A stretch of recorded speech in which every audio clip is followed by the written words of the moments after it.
Twalondola omwami ono okutuusa awo we twamusanga naye kirabika ssente za loogi zaali zimubuze ku olwo. Abaami bangi bakozesa nnyo amamotoka ago okumaliramu emikolo gyabwe.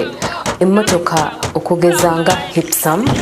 Nuwa kw'ossa ne Super Custom. Era abaana bangi bazaaliddwa okuva mu mamotoka ago kw'ossa ne lodges oba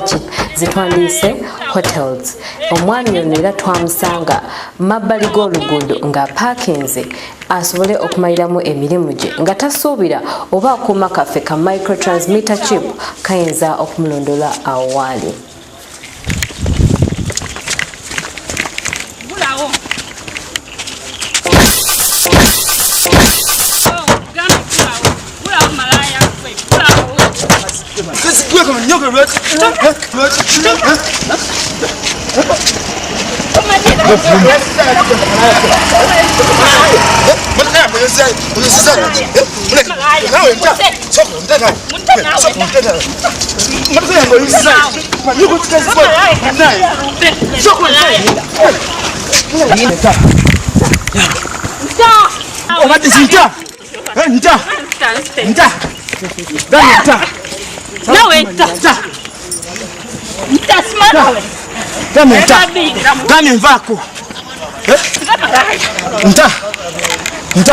Agenda kumbulia oyasiza yaki.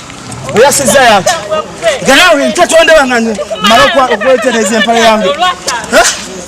Ayasiza yaki agenda kumbulira.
Okay.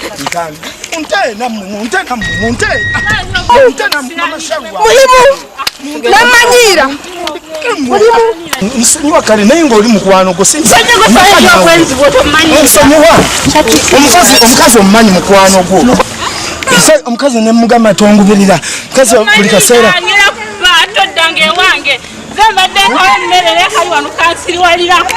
Mama Shalwa nagambe toyomba Mama Shalwa kati olaba onswaza swazale nengere motoka yangu kyogikoze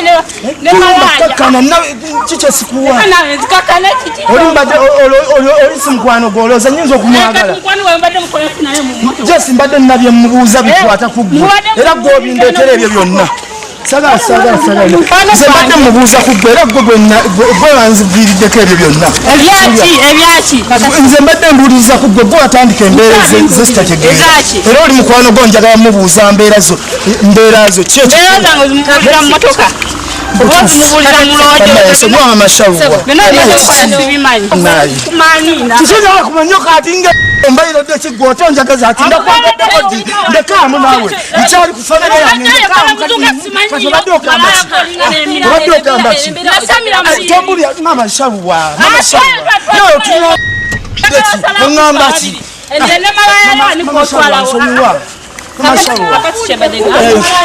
bono so enembera mukyala wa akwatidde mbwenzi buno obadde okyogera nze si bwenzi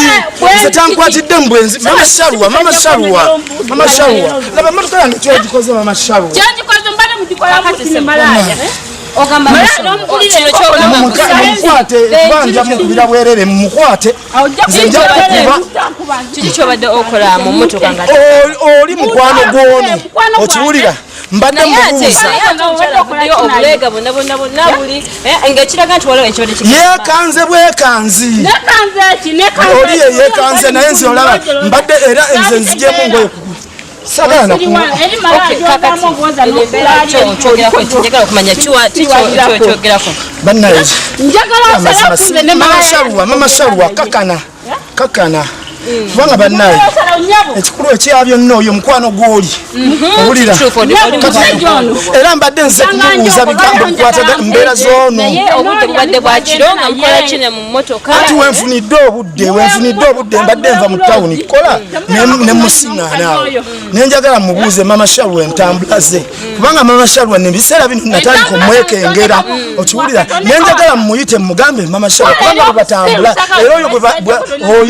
oli omukyala ofunye emmotoka kweshoseeko mu restaurant omutwala no kino kizze buzinga nawe ne bwona obeeranga ggwe oli mukwano gwa mukyala wange okimanyi okiwulira oli mukwano gwa mukyala wange era bwe nkusanga mukyala wange ebintu byemwagala mayinza obutabimbuulira naye ate okimanyi nti tukutte enfunda nyingi ng'olira omukyala nze siinayo nfunda neegi tukutte enfunda nyingi twandibikulasa neno nti obadde n'omukyala oyo manze muzindageeko siina kyemmanyi nze siina kyemmanyi ono mukwano gwono siyinza kwagala Mama Shalwa kakana wuliriza Mama Shalwa kakana wuliriza Mama Shalwa bannange nabakuŋŋaanyiza abantu bonna batulaba ye bannaye sibanya bannaye Mama Shalwa byokoze tugenda okuswalira obwerere babuswala wulire Mama Shalwa laba bye tweswaza Mama Shalwa please nkwegayiridde maama jantuddeeka twogere bino tujja bimalirizeeka laba bwekuŋŋaanyiza abantu lwaki obimalira wano Mama Shalwa biki byakutaasaamu wuliriza mukwano tebanteeka mu mawulire Mama Shalwa tuswala please Mama Shalwa kakana wakoze byakimanyi kino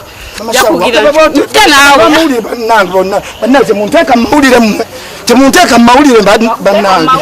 Mama Shalwa nfudde ensi bannaye mundekeemu Mama Shalwa nemunte twandikako bwenzi bwomvaako kuteeka mu mawulire tuteesezeeka wuliriza Mama Shalwa jangu tugende daba amawulire bannaye mbeegalidde temunkuba mu mawulire jangu tugende daba amawulire bannaye mbeegalidde temunkuba Mama Shalwa nze sigenda kukuliriza Mama Shalwa Mama Shalwa nsasira tuddeeka Mama Shalwa tuteeka mu mawulire yemmwe Mama Shalwa wuliriza ebyange abo tebakusigula Mama Shalwa era tugenda sigala nga tuli bawamu Mama Shalwa Mama Shawa Mama Shawa please Mama Shawa uliriza byange bana abana ulire bakulinda ulindi bakola nsimbi Mama Shawa uliriza mama bano bakola nsimbi tukiriza kumanka kugateka mu mawulire Mama Shawa uliriza Mama Shawa nkugamba bwenti uliriza Mama Shawa tate nawe jeyo kamera zo Mama Shawa jeyo nawe kamera zo Mama Shawa bambi nkegayiride uliriza mama mfukamige Mama Shawa namwe mutujje ko kamera Mama Shawa uliriza ndabayo nkola boti Mama Shawa uliriza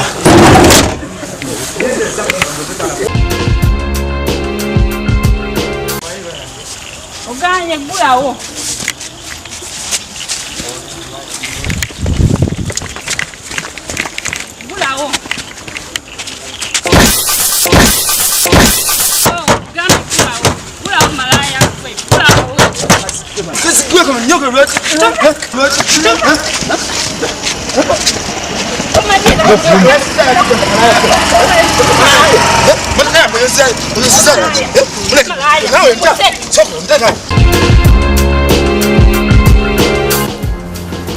Abantu bangi munkubidde amasimu era musindise messages nyingi nga mumbuuza program Kalondozi etandika ddi kati tugikuleetedde wano ku ABS television kwokka.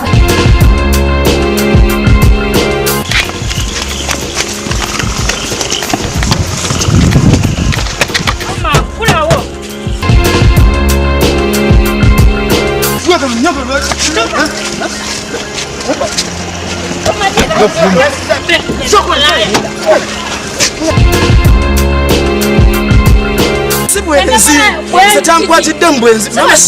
Shawa naye ate ndaba amanyi gali abiri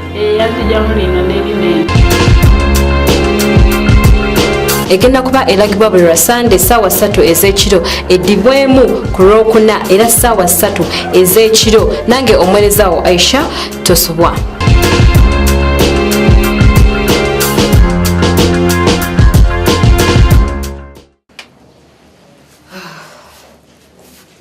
Mpazi nate mulabye ate bivudde ku ludda eyo tulabye omukyala kye yali anonya oba bwino bwe yali ayagala kuba omwami naye amwerabiddeko ng'ovudde ku bitwadde oba bitwali twamulaga n'omwami yamwekwatira red handed ng'ali ne mukwano gwe. You can imagine your friend gw'obeera naye everyday nga yabeera ne bbaawo. Simanyi abasajja bakiki kye baagala. Omukyala yakola ekisoboka morova yamujja na mu ssomero n'amufunisa olubuto omwala she didn't even bother oba omusajja ali mu condition ki n'agenda n'azaala omwana we. N'abeerawo mu buli mbeera n'aguma. Omwami kati amaze okufuna ku ssente amulaga ate ebitaliyo atandise okufunamu naye abakazi ate abanyirirako okumusinga. I don't know, Uganda yafene ennaku zino ba hypocrites bangi, ba conmen bangi, ba Casanova, David ebyabingambye ba Casanova bangi. Simanyi kiki naye omukyala musaasira nnyo era katusabe abeerenga agenda omutima guguma era agume nti teri mbeera ya lubeerera buli kimu kijja kuggwa. Mpozi buli ayagala okutwegattako nga gw'oli eyo oyagala okutwegattako jangu buzzi buli kimu kyabwereere. Abamulowooza ebintu bino tubisasuza but it's free of charge ojja gwe buzzi n'otuwa details oyo gw'oyagala tulondole then netutandika investigations zaffe. Buli lwa Sunday ssaawa 3 ez'ekiro ye time ya program yaffe pose repeat ebeerayo Olwokuna era still ku ssaawa 3 ez'ekiro nange omwerezawo Aisha gwemwakazaako erya Hajat. Anjagala okwebaza cameraman wange that is David mpozi ne editor wange Ranks kw'ossa ne managing director oba gwandise boss wange Pastaiga okubanga tuterawo ate TV n'ey'omuwendo mpozi era mwebale kubanga mwekomedde ku ABS mwebale kubanga mulaba program yammwe Kalondozi etandise era mugenda kutukyabaleetera bingi nnyo ate ebyenjawulo si bakyala bokka wabula n'abaami ba boyfriend bachajja because mwizo okuloza tuconcentratinga ku bafumbo no babo abakyali mu courtship ebyo byonna tukyabireta wano ku ABS television tovaawo webali kubangola ba ABS program Kalondozi sula bulungi.